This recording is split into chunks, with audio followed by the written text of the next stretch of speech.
Ce mardi 16 février, 3 jours après avoir été hospitalisé à Metz, le chanteur Tonton David est décédé à l'âge de 53 ans. Quelques mois avant sa disparition, il avait publié un cliché lourd de sens sur sa page Facebook. L'émotion a gagné le cœur des Français.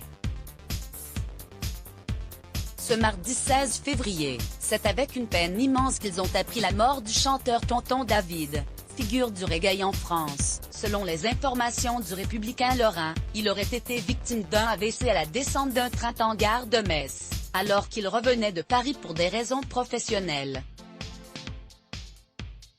Cela faisait plusieurs jours qu'il éprouvait de la fatigue et se plaignait de maux de tête. Une nouvelle tragique qui a été confirmée dans la soirée par l'un de ses enfants et son ancien manager, auprès de l'AFP. Depuis, c'est une pluie d'hommages qui s'abat sur David Gramont, de son vrai nom.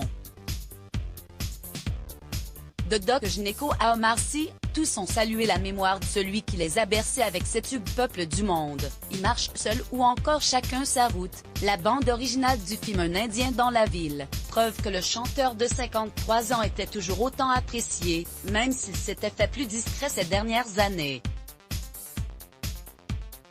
Tonton David avait des projets musicaux classés par la vie parisienne. Tonton David avait choisi de partir s'installer en Meurthe-et-Moselle, à Longeville et Saint-Avold. Je me rapproche de Metz.